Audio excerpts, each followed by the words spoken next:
Chapter 10. The plot thickens. 11:30 a.m. Monday 17th of August, 1970. Lucky 8 Casino, Rue du Faubourg Saint-Denis, Paris.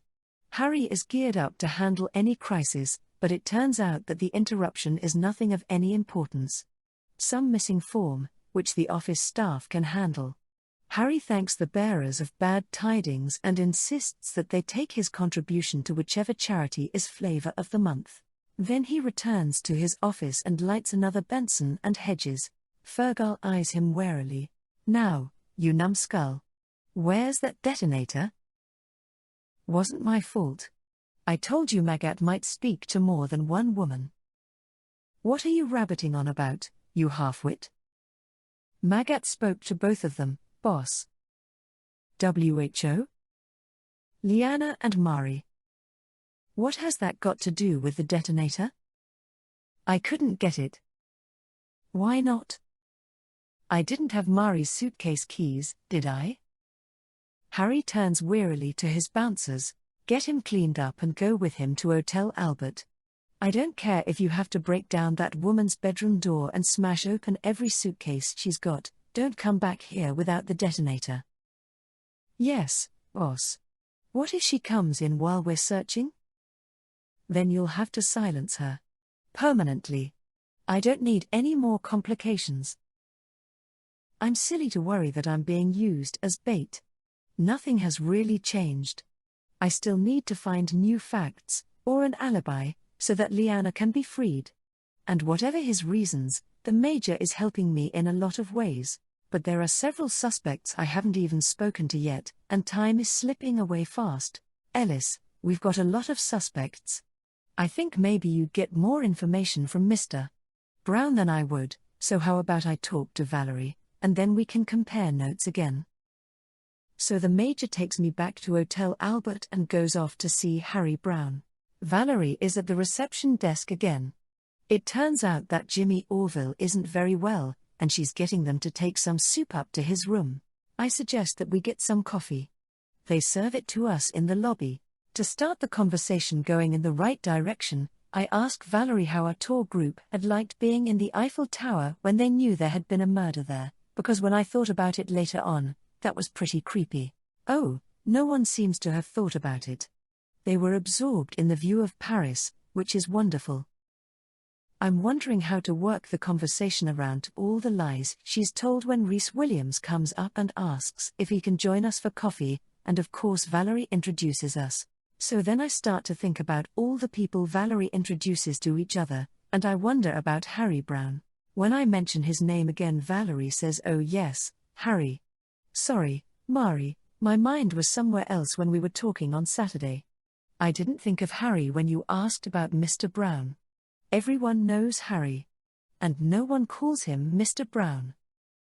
Valerie seems quite willing to talk about Harry Brown, but more interested in how Rhys and Jimmy are managing, which is her job, after all. She looks happy enough. There's nothing in her manner to indicate that Mr. Brown means anything much to her, good or bad. But a tiny voice in the back of my head is telling me that Valerie is upset with him. She's just hiding it well. I look again at her smooth, serene face, and I don't know where that thought has come from. But there was something. It isn't a sense memory, though. Perhaps something in Valerie's voice had told me that she's lying. Or something in her body language. It's not there now. And whatever the lie is, she has had time to think it through, to hone and perfect it. It will not be easy to find out what her lie is, or why she's telling it. Rhys says Jimmy's feeling a bit sleepy and doesn't want company, so he's thinking he might pop out for a bit, only he doesn't want to go far because he needs to be able to look in on Jimmy every now and then to make sure he's all right. Valerie says why not pop into Harry's casino? It's only a step away. And I have a light bulb moment. Liana's passport turned up in that casino, Fergal haunts it, and Harry Brown owns it. Something is going on in there. Mari's mental note: the casino is at the center of a web. Investigate it. Rhys says that he's not a gambling man, and he'll go for a walk.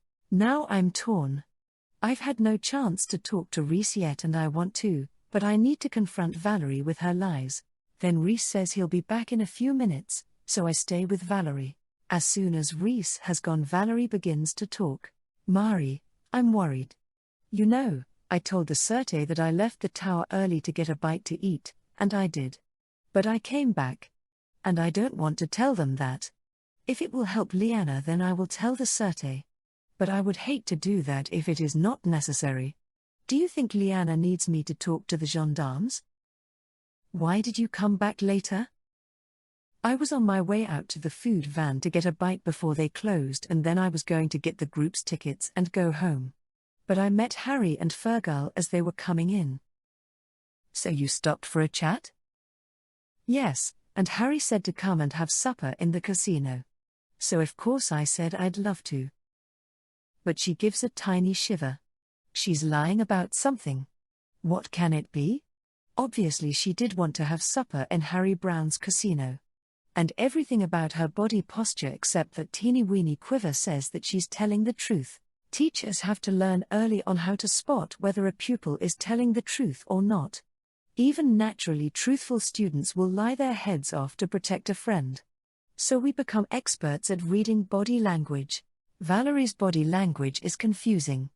At one and the same time it says that she is lying and that she is not lying. Mari's mental note too. Something happened when Harry and Fergal came, and you went back to the ticket booth with Harry Brown and Fergal? With Harry. I needed the group's tickets, and he wanted me to translate for him to the office staff. His French isn't very good. Fergal didn't come with us. He was sorting out some bits and pieces for Harry at the tower. Again, that puzzling riff in her body language. Then it comes to me. She isn't lying. She's leaving out something important. What could it be? How can I get her to tell me? Mari's mental note 3, what is Valerie hiding? Oh? What did Harry want you to translate? We didn't get to the head of the queue. Harry said that he needed to check some stuff and we could come back to the booth later. Couldn't Fergal check the other stuff to let you and Harry stay in the queue? No, Fergal was at the tower. And you know, Mari, there were people going up and down in the lift all the time, so I don't understand how anyone could have been killed. Yes, it's all very odd. So what was Fergal doing? Oh, he was taking a lot of measurements for Harry, because they're going to have some kind of celebration there with fireworks. Fergal was arranging where all the pieces would go. Mari's mental note 4, fireworks after Bastille Day? And why is Harry Brown organizing the display? That's definitely off. Bastille Day was more than a month ago, July 14th. Why would there be fireworks at the Eiffel Tower near the end of August? And why would the arrangements for a large-scale pyrotechnics display be entrusted to a local casino owner? It's a technical job. Even if Harry Brown is in charge, why would he choose a technically unqualified hanger-on to handle the setup? It's bound to be against safety regulations. I need some time to think about all of this, and to work out what Valerie's not telling me. Well, Valerie, it seems as if everyone was being pretty nice to each other. So why didn't you tell the police all this? Her eyes drop to her lap and she starts picking at her nails. Because I shouldn't have been in the casino. I just had to pick up the tour tickets and then my time was my own. But I'm not allowed to go into places like casinos when I'm managing a tour. She swallows hard. If I tell the Surte, maybe I'll lose my job. So Valerie truly has been worried for Liana, but also she's worried for herself. And not just about her job. Something else is at stake. Something more important to her than her job. I'll get no more out of her right now, so I change tack. What about Aileen? Valerie is puzzled. What about her? How does she know Harry? Does she know him? Harry never said. Singer said they were talking on the train. Valerie shakes her head. I didn't notice. Well, what about Harry's wife? Why did she say that he'd been home all night? She probably thought he was. They live in rooms behind the casino. But she must have known he'd gone out. He brought you back for supper. Oh, they never eat an evening meal together. Harry likes Northern English cooking, and he doesn't like to have wine with meals. Amelie hates all British food and she's a wine buff, so long ago they decided the only meal they'd eat together would be breakfast. Doesn't sound as if supper with him was much fun for you. She shakes her head. We ate in the casino. They have a marvelous buffet and lots of wine. Unless Valerie is lying rather than just hiding something from me, and I don't think she is, not about Harry Brown, then Charlie Stout was murdered between 10 p.m. and 10:30 p.m. That ought to mean Liana will go free. She couldn't have murdered him at 10 p.m. and still have been back in Hotel Albert at 10:16 p.m. But I am not jubilant the way I was on Sunday morning. Perhaps Inspector Claremont will decide that this is not a new fact. Perhaps he will schedule a magistrate's hearing, and if he does, perhaps the magistrate will decide that Valerie is lying. Or that Charlie Stout could have been murdered and thrown from the tower earlier that night in spite of the lift full of people constantly going up and down. Or that something else could have happened. I can't go to Inspector Claremont until I have more evidence. I need to be certain that the next time I go to Inspector Claremont he has no choice but to free Liana. I don't think that I can face another morning like this morning, and I don't think that poor Liana would be able to stand it either. And I am still worried about the odd sensation I have that the Major is using me as bait. Bait for what? It's a chilling feeling because it makes me realize how little I actually know about Major Ellis Peveril, the not-so-ancient relict. There's also that tiny thought trying to get my attention, that important elusive little thought. The sense memory. It's there again now, although fainter. Something about where I am now is in some way similar to where I was when the thought first came to me. And it also has something to do with me sitting in a cafe eating. But how could I have been sitting at a table in the lobby of the Hotel Albert and also sitting in a cafe when the thought first came to me? It doesn't make any sense. What makes complete sense, though, is getting something to eat now. Valerie doesn't want any food, no wonder she's so tiny, but I order a steak sandwich with pommes frites. Valerie, thank you for coming to me like this. It does make a big difference. It might help to free Liana. But it might not. So I don't think we should go to the police just yet. Valerie's entire body sags just a smidgen with release of tension, and I realize how worried she'd been. She's a nice person, and she feels for Liana. But there is something she's still hiding. Something more than her job will be put at risk if she goes to the police. I wonder what it could be? On impulse I decide to share a small part of my notes with Valerie. The Major would disapprove, and maybe that's part of why I'm doing it. Maybe I'm feeling a little contrary, but I don't think so.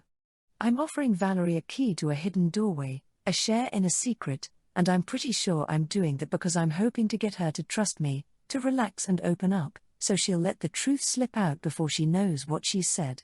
Anyway, as I'm digging out my notebook, I'm busy explaining to Valerie the ways I've been working with the Major to get all the facts from the dossier files clear, searching for answers. I'm just beginning to realize how much I relied on Ellis when I still trusted him. And I'm really sad because I don't trust him anymore. If I'm being honest, I'm not even being fair to him, because what has he done? Nothing. But the certainty that I'm being used persists. I know, without knowing how I know, that the Major has his own reasons for being kind to me, and that his reasons have nothing to do with kindness. Major Peveril registers as a temporary member and goes straight into the casino. Harry Brown is standing close to the baccarat tables. A heartbeat later the Major is standing beside him. Afternoon, Harry. Long time no see. Harry Brown's memory for faces is excellent.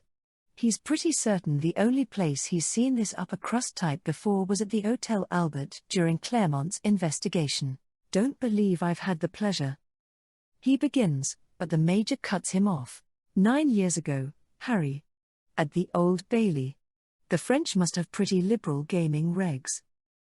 For once, Harry loses his rag. I might have known that blackmailing little sod had a partner. How much? You've got me wrong, old son. I don't want your filthy lucre. I want to know when you last saw the blackmailing little sod. And don't try to lie to me. Let's go through to your office. Why not? Harry thinks. This chap already knows about the only thing from my past I've got to hide, and maybe I'll learn something from him that helps me with the mess we're in now. When they get to Harry's office, Major Peveril immediately takes the seat facing the desk, so Harry moves across the room to sit at his desk. Harry doesn't give that a moment's thought, it's the natural thing for him to do. But in crossing to sit behind his desk, Harry momentarily turns his back on the Major, which is what Peveril is watching for. His hand flashes out and fastens a bug so tiny that it cannot be seen to the underside of Harry's desk. The Major carelessly crosses his legs, shaking out his trouser legs, which cascades a host of even tinier bugs onto the carpet, just in case the undetectable bug on the underside of the desk gets detected. So which of your many misdeeds did that slimy toad know about, old son? Nothing that could hurt me. Harry grins, just an old, tax fiddle. And me domiciled more'n 3 years, so what do I care? He can't touch me. Then why did you kill him, my dear chap? The shock tactic doesn't work. Harry doesn't get bewildered and anxious to prove he didn't do it. He doesn't blurt out, in his eagerness to be cleared, any usable intel such as the Major had hoped to frighten and confuse him into revealing. Harry doesn't turn a hair. Not me, matey. It was some female tourist, didn't you hear?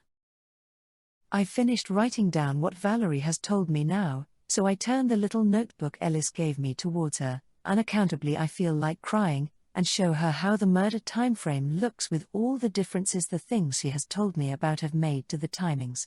I'm hoping that her conscience will kick in again when she sees how many people are under suspicion and that she'll open up to me about what she's hiding. Valerie takes the notebook to look at the chart, and the waiter comes back with my sandwich. The Hotel Albert's reception staff may be slower than Trey Clee, but you certainly can't fault their food service.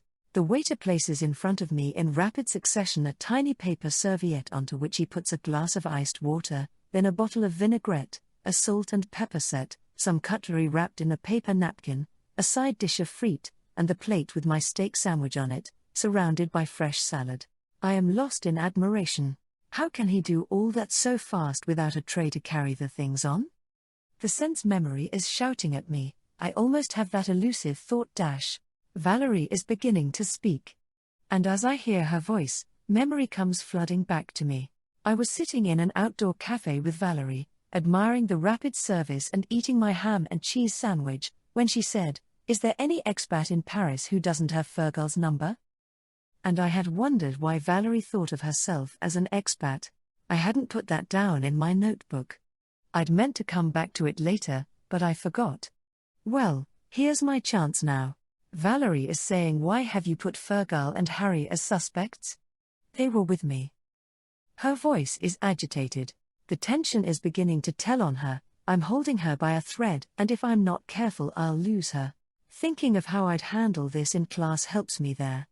Learning has to be a fairground ride gleefully jumped on. Your students don't get good marks if you walk them to answers at gunpoint. Everything in my voice and manner invites Valerie to jump up on the roller coaster with me. Someone must have done it, and everyone is an unlikely suspect. Besides, they weren't with you absolutely all the time. I start ticking the unlikely names off on my fingers, and oh, how I wish I were drinking the Major's wonderful tea as I tick. Index finger. 1. Mrs. Stout, as a wife who doesn't seem to be grieving for her late husband overmuch, is a prime suspect. But she couldn't have done it, she was with me throughout the time of murder window. Middle finger. 2. Liana was the choice of the gendarmes. But we know she didn't do it. On this murder timeframe you've helped me to create, she couldn't have done it. Impossible. Ring finger. 3. What about me? I never left Hotel Albert throughout the period of murder timeframe. Pinky. 4. Reese. I don't know anything about him. There's no reason to suspect him, but equally there's no reason to rule him out. 5. Jimmy. Ditto. 6. Senga couldn't have done it. We can rule her out, she couldn't see. 7. But Aileen could have done it. She hated Stout. Senga alibis her, but without her specs on a bolster in the bedclothes would have fooled Senga. 8. Yourself. A lot of people saw you all around the tower, Valerie.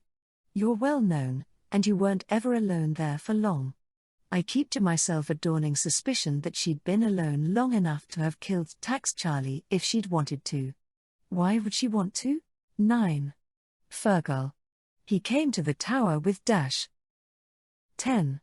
Dash Harry Brown, and they were with you most of the time. How did they get there? Did Mr. Brown drive? Valerie nods. And you drove yourself there? She nods. I meant to ask you before, Valerie, but I forgot.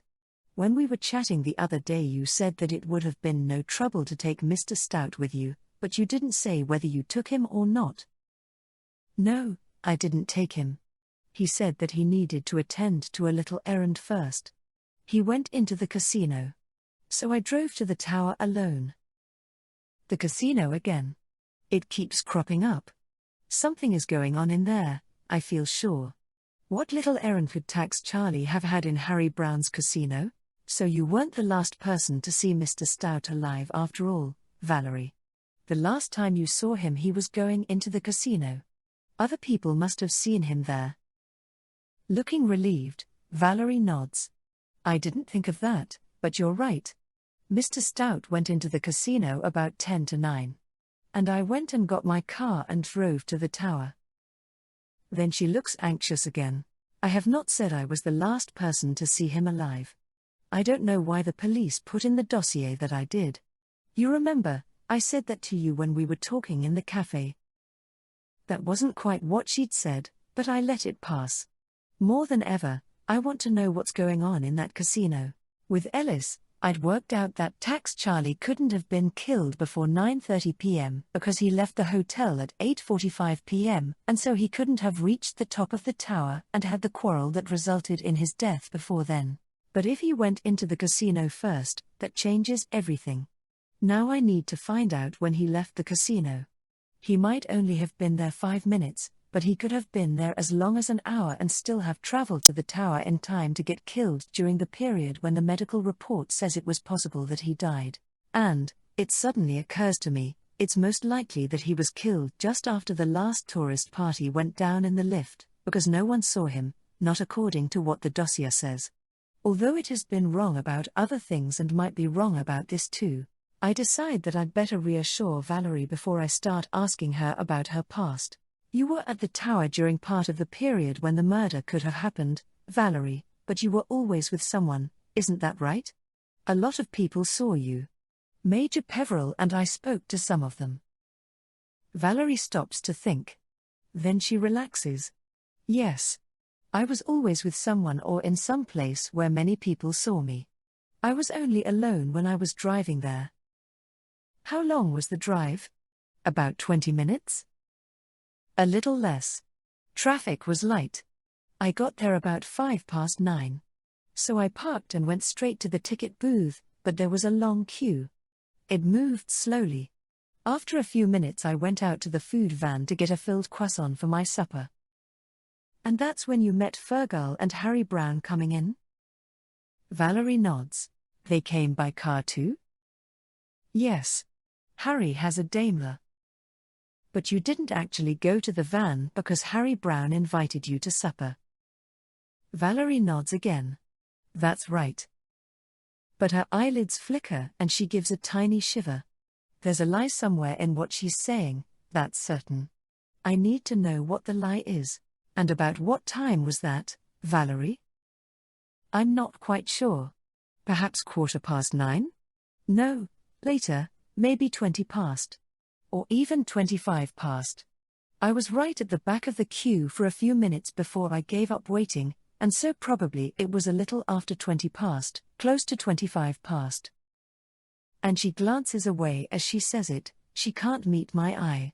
So she's lying about the times. Why? What else is she lying about? So then you went back into the ticket booth queue with Harry? Yes. The queue had gone down quite a bit and I was close enough to the booth window to see that Jean-Luc was on duty. He's rather a sweetie. We gave each other a little wave. But Harry hurried you away. Why? We'd gone back into the queue because I needed the group's tickets and Harry wanted me to translate for him, but then he said the queue was moving too slowly and he couldn't wait. Why not? What was he doing that was urgent? Valerie stares at me. Do you know, I have no idea. He just asked me to help him, so of course I did. You're always very helpful, Valerie. Harry Brown is so lucky to have you as a friend. How did you come to meet him? Fergal introduced us, I think. He's very sociable. Ah, yes, I remember you were saying the other day, how the British expats living in Paris are like a social club, almost. Whereabouts are you from yourself, Valerie? Auvergne. It's very beautiful there, hills and little farms. My aunts still live on a tiny farm nestled in the hills. Oh, how lovely. And where do your parents live?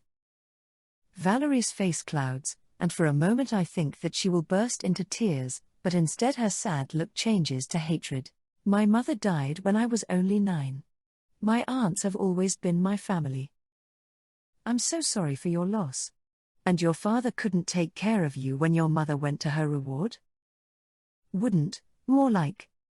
She spits out. I can see it's the thought of her father that had brought hatred to her sweet face. I never met him until recently. He treated my mother very badly. I'm sorry to hear that, Valerie. So many men have no sense of responsibility. I say that with feeling, remembering Brian's irresponsible behavior. But Valerie doesn't respond, so I try again. Then you were a little girl when you were living in London? How did you know I had lived in London? I guessed. She doesn't have a noticeable accent, and there's no lilt or cadence in her voice. If you're from Scotland you never lose the lilt, or the cadence if you're from Wales. So she's most likely English, and there's less accent in London than in other parts of England. I think you mentioned it when we were chatting the other day. The Major stumps into the lobby just then, and I was never happier to see him, because his arrival distracts Valerie from my questions about her roots.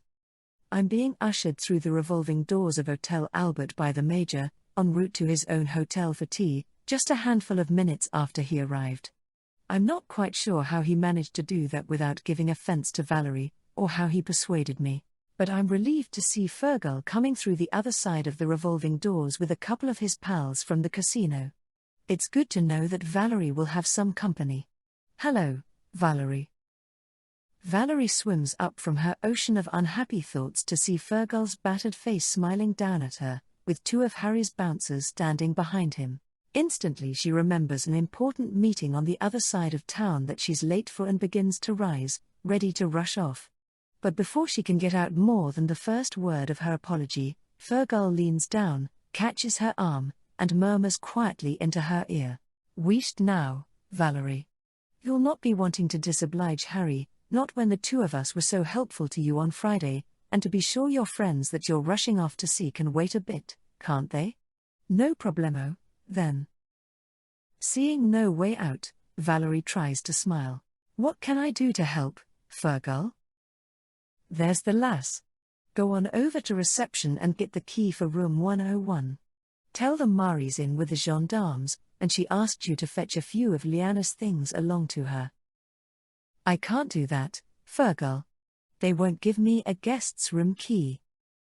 To be sure they will, Valerie, and you in charge of the tour, and knowing her room number, and making odd requests on behalf of guests night and day. For certain sure they'll give you the key, Valerie, so run along now and get it. One of the bouncers pipes up. Harry said to break the door down. Aye, Patrice, if we had to. That's what Harry said, if we had to. Isn't that what the man said, Alec? Alec nods. But we don't have to, because here's Valerie happy to help us, isn't that right, Valerie?